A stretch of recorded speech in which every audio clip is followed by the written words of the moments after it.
기도하겠습니다. 은혜가 풍성하신 주 하나님, 아버지 하나님께서 오늘 좋은 시간 허락하여 주시고 아버지 말씀을 가지고 또 섰습니다. 은혜로운 말씀이 증거되게 하여 주시옵소서. 부족한 종 아버지 하나님께서 그 말씀을 잘 대하도록 도와주시옵소서. 예수님의 이름으로 기도하옵나이다. 아멘. 제목이 이제 포도원 노래입니다.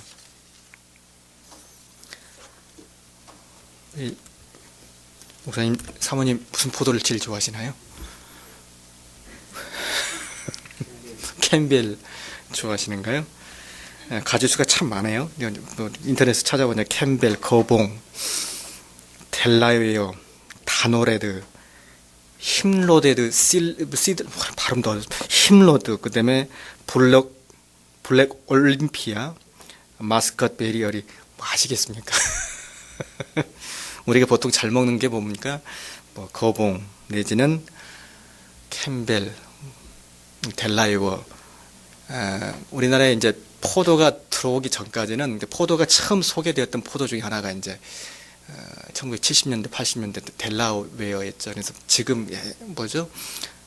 꺼먹고 아주 신선했고 맛있는 그 거봉 전에 이제 아주 첫 번째로 들어왔던, 그래서 우리나라에 제일 적성이 많고 우리나라 토양에 맞았던 게 델라웨어였습니다. 제가 이제 그걸 잘 기억하는 이유가 있습니다. 시골에서 이제 포도 농사를 잠깐 지은 적이 있었는데, 그때 이제 처음으로 들어와서 우리나라에 이제 적응해서 잘 자랐던, 그 당시로서는 처음이었던 그런 포도나무가 있었습니다.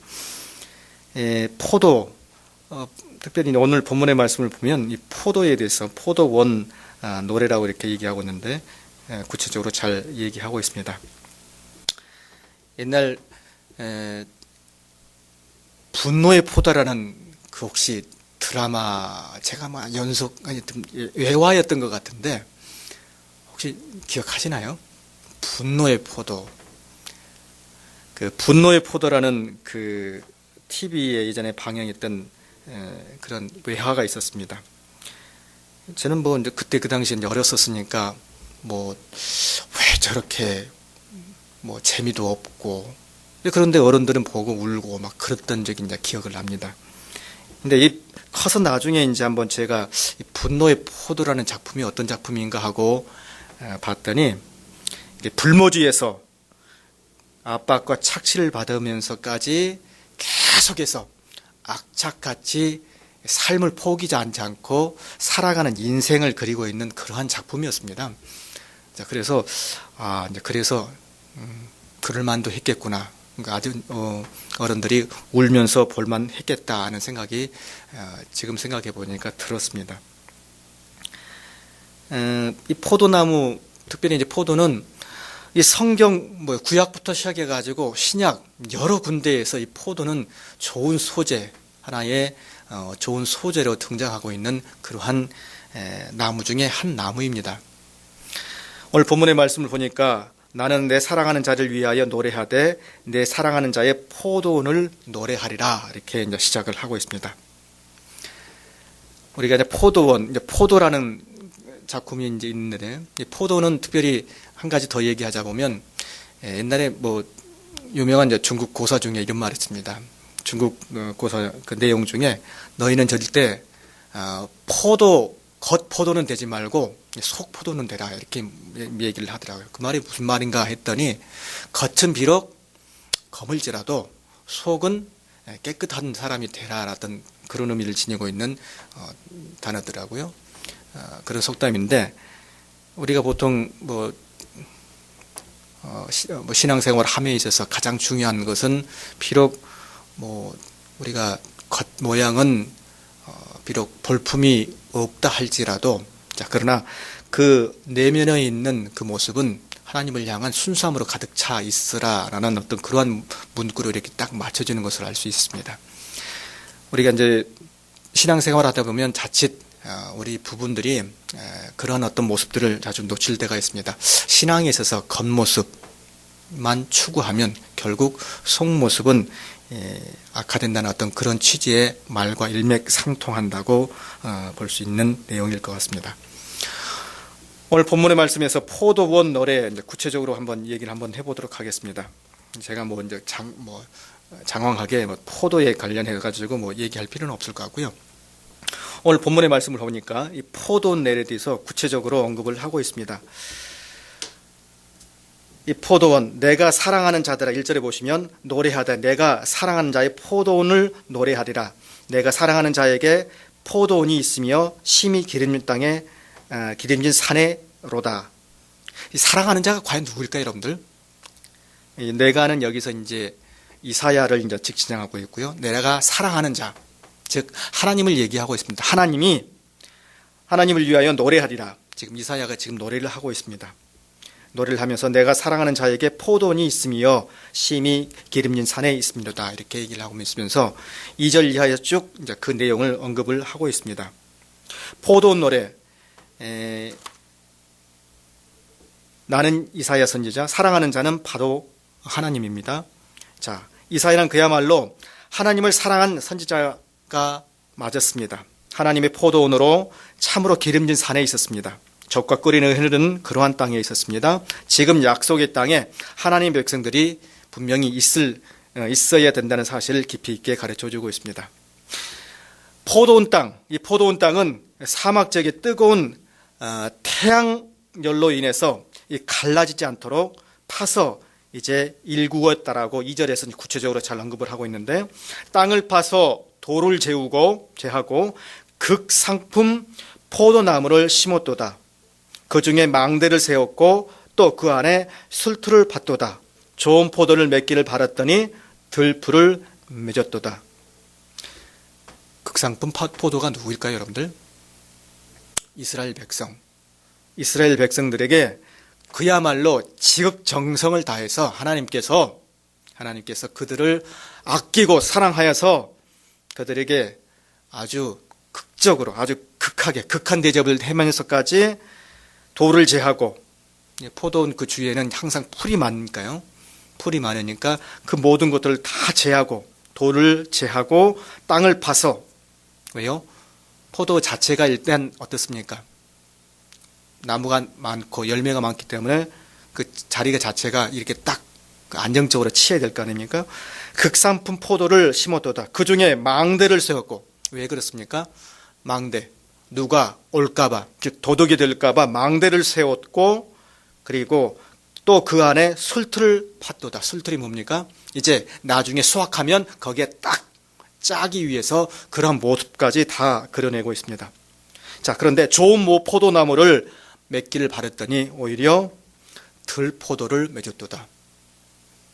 하나님께서는 그야말로 좋은 이스라엘 백성들이 하나님의 백성으로서 잘 훈련받을 줄 알았는데 그러하지 못하고 오히려 들포도를 맺었도다. 이 들포도는 그 당시 지금도 그렇습니다마는 다른 말로는 이리포도라고 이렇게 얘기를 하더라고요. 이리포도. 그래서 이것을 먹을 수도 없고요. 이건 독성이 들어있기 때문에 먹을 수도 없고, 그걸 먹으면 바로 사람이 죽는다고 이렇게 얘기를 합니다. 그래서 그만큼 들포도로 변질되어 있는 그 이스라엘 백성들의 그 신앙의 모습을 그리고 있는 모습입니다. 들포도로 변해버린 그대의 모습이 분명히 잘 드러나 있습니다. 야산 등지에서 자라나는 그야말로 쓸모없는 그런 모습으로 변해버린 것을 잘 얘기해 주고 있습니다. 가나안 땅에서 그야말로 그 모든 7 족속을 다 제거하고 하나님께서 그들에게 기름진 산을 제공하였고, 그들에게 정말로 하나님께서 원하시는 바 너희 뜻대로 행할 수 있게끔 다 모든 것을 제공해 줬음에도 불구하고, 자, 그러나 그들은 하나님의 그 말씀에 순종하지 못함으로 말미암아 이제 멸망하게 된다는 사실을 구체적으로 잘 언급해 주고 있습니다. 아무짝에도 쓸데없는 그러한 포도나무가 된 사실을 언급해 주고 있습니다. 5절에 한번 보시기 바랍니다.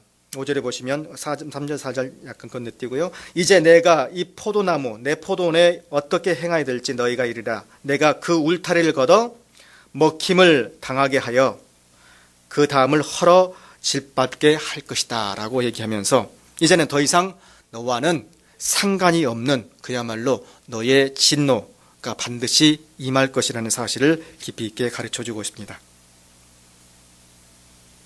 하나님께서 원하시는 바 그대로 올바로 수행치 못하니까 이러한 결과를 초래하게 된다는 것입니다.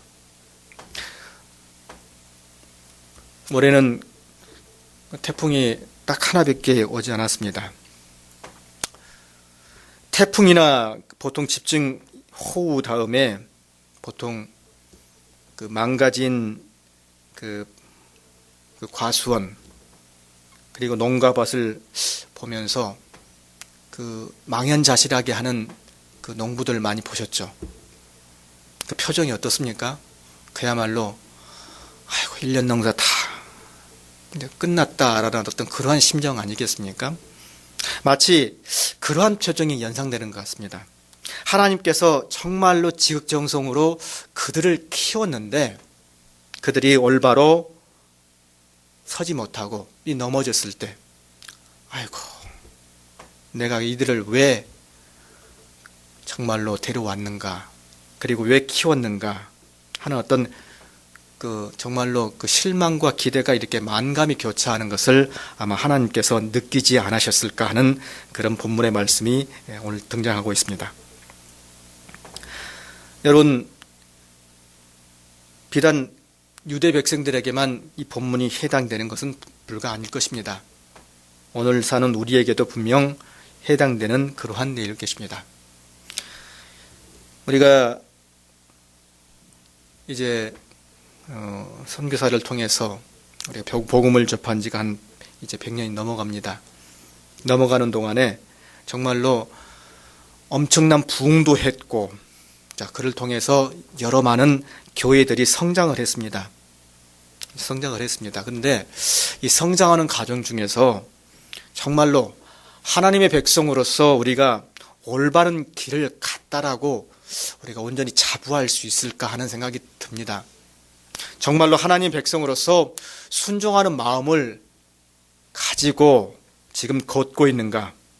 우리 땅에 생명의 복음을 허락하셨고 피땀 흘려 순교 속에서 지켜온 이 신앙의 터 위에 우리가 올바로 지금 서 있는가 하는 것이 오늘 우리가 가지고 있는 하나의 큰 문제점이라 생각합니다.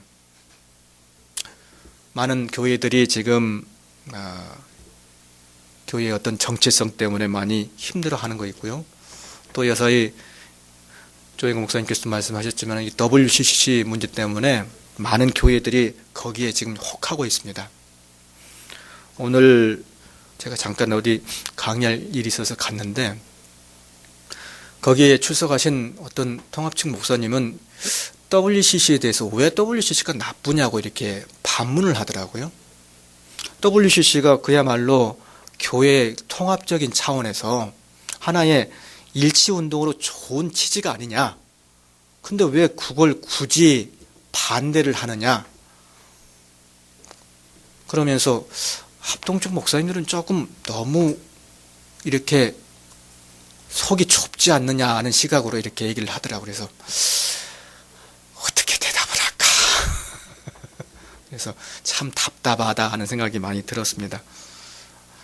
그 WCC의 그 원초적인 그 취지도 잘 모르는 상태에서 접근하는 건지 아니면 그 내막이 지금 어떻게 흘러가고 있는 건지 정확히 알고나 지금 그런 얘기를 하시는가 이렇게 마음의 모습이 들더라고요.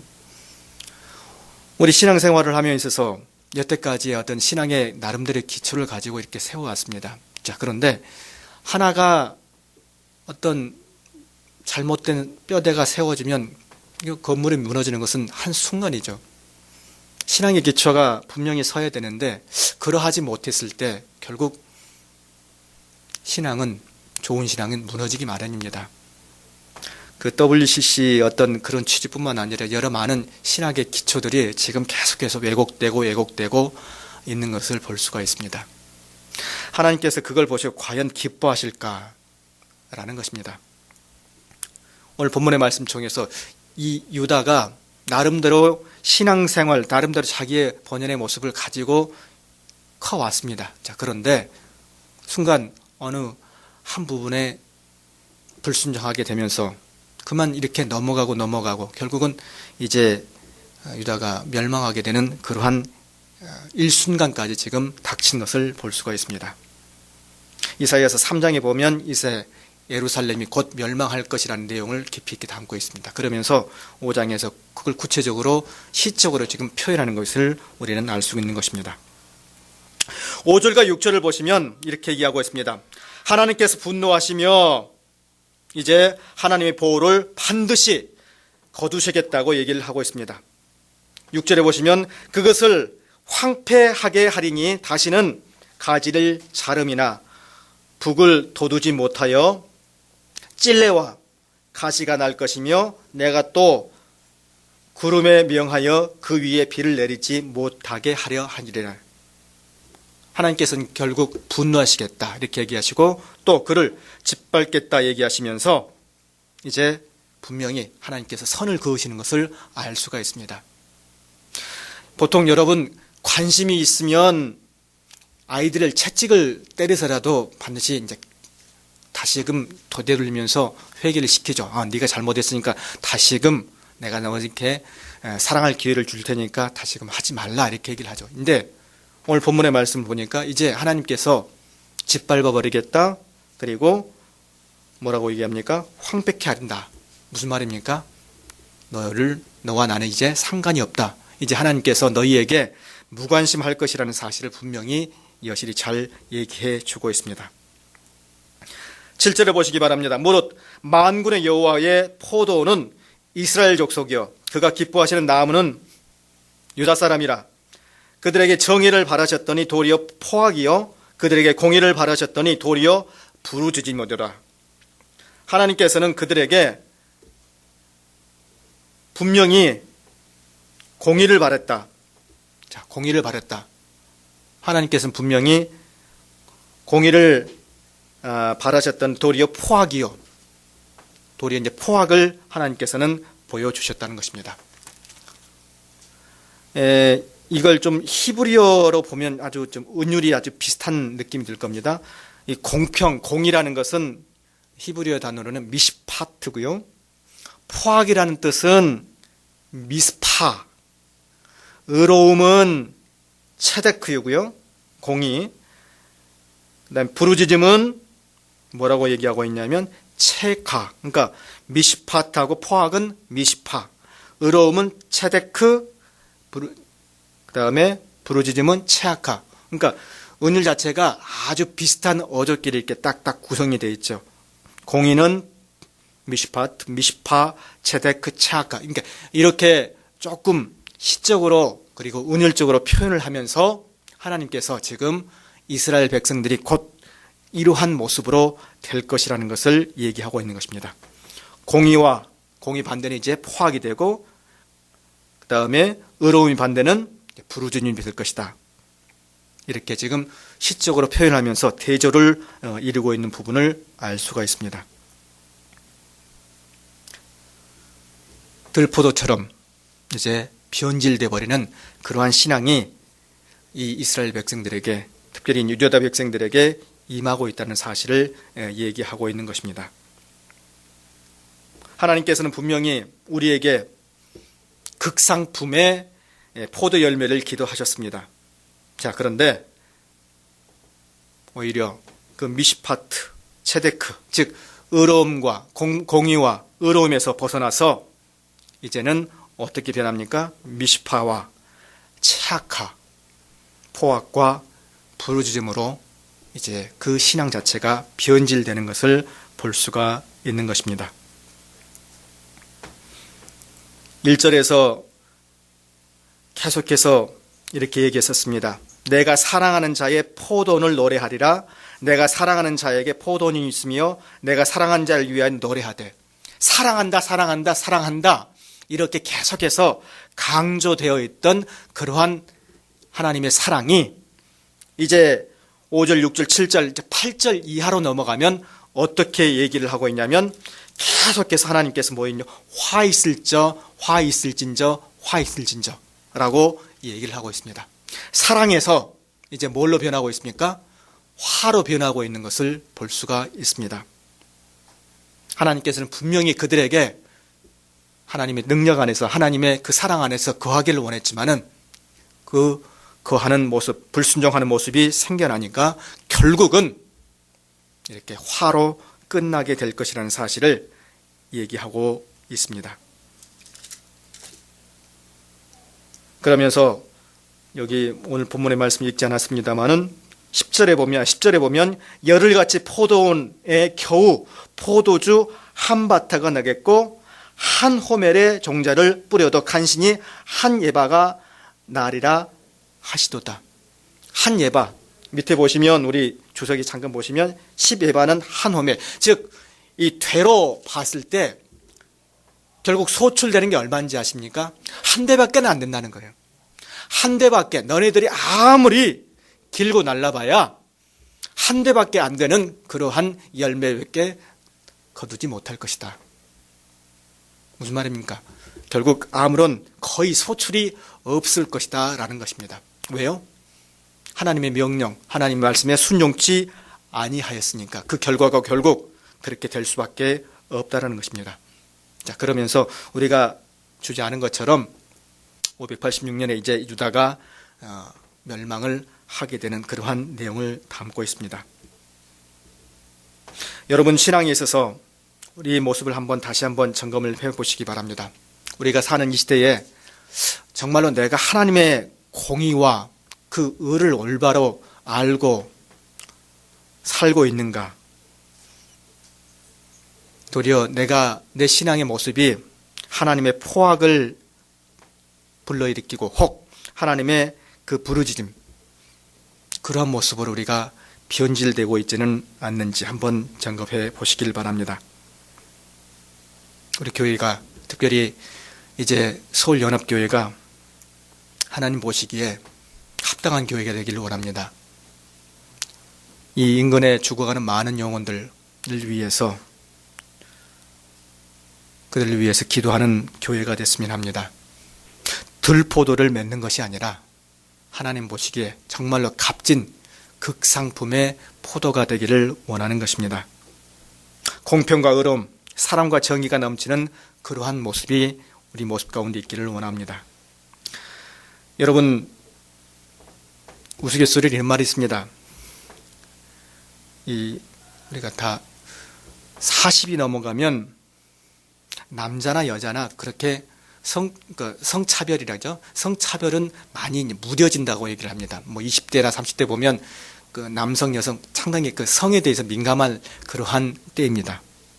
그리고 50대가 되면 지식이나 벼슬이 그렇게 공부를 했던 안 했던 그렇게 큰 차이를 못 느낀다고 그럽니다. 그리고 60대가 되면 외모가 그렇게 큰 구별이 없다고 그럽니다. 외모에 대해서 민감하지 않다는 뜻이겠죠.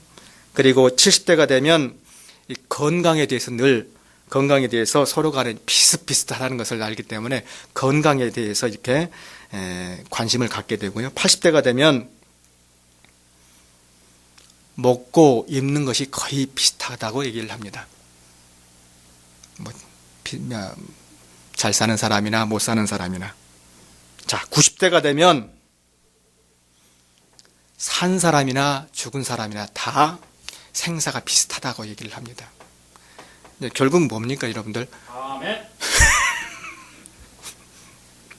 제가 무슨 얘기를 하려고 그러냐면 결국 우리가 인생을 살아가며 있어서 가장 중요한 것은 그러한 것에 묶이지 말고 올바로 신앙이라는 테두리 안에서 바로 서야 한다는 것입니다. 하나님께서 주시는 그 말씀에 따라 공의가 무엇이고 그리고 의로움이 무엇인지 올바로 깨닫고 살라는 것입니다. 오늘 본문의 말씀 통해서 선지자 이사야가 우리에게 들려주곤 한 그 말씀, 그 요지 잘 기억하시면서 우리가 더욱더 이 메마른 땅에서 좌절하지 말고 하나님 말씀에 따라 사시기를 간절히 원하는 것입니다. 기도하시겠습니다. 은혜가 풍성하신 주 하나님 감사합니다. 아버지 하나님께서 오늘 우리에게 말씀을 통해서 과연 어떠한 삶을 우리에게 살기를 원하시는지 아버지 하나님 말씀을 통해서 배웠습니다. 아버지 하나님, 하나님 말씀에 따라서 정말로 사랑받는 자로서의 삶을 살기를 원하옵나이다. 포도원에 있는 그 포도가 좋은 과실을 맺어서 아버지 하나님, 하나님께서 주시는 그 정말 아름다운 복을 받기를 원하옵나이다. 들포도처럼 내팽개쳐지는 그러한 모습 갖지 않도록 도와주시옵시며, 하나님께서 주시는 그 공의와 의로움을 아버지 하나님 늘 기억하며 살 수 있도록 도와주시옵소서. 아버지, 우리의 마음이 늘 주님을 향할 수 있도록 도와주시옵소서. 겉과 속이 다르지 않고 온전히 말씀 가운데 바로 살 수 있는, 그리하여 하나님 말씀에 따라 살아가는 우리의 모습이 되게 하여 주시옵시고, 어떤 어려움 속에서도 부패하지 아니하고 포악치 아니하고 횡포치 아니하는 그런 신앙 갖게 하여 주시옵소서. 주 예수 그리스도 이름으로 기도하옵나이다. 아멘.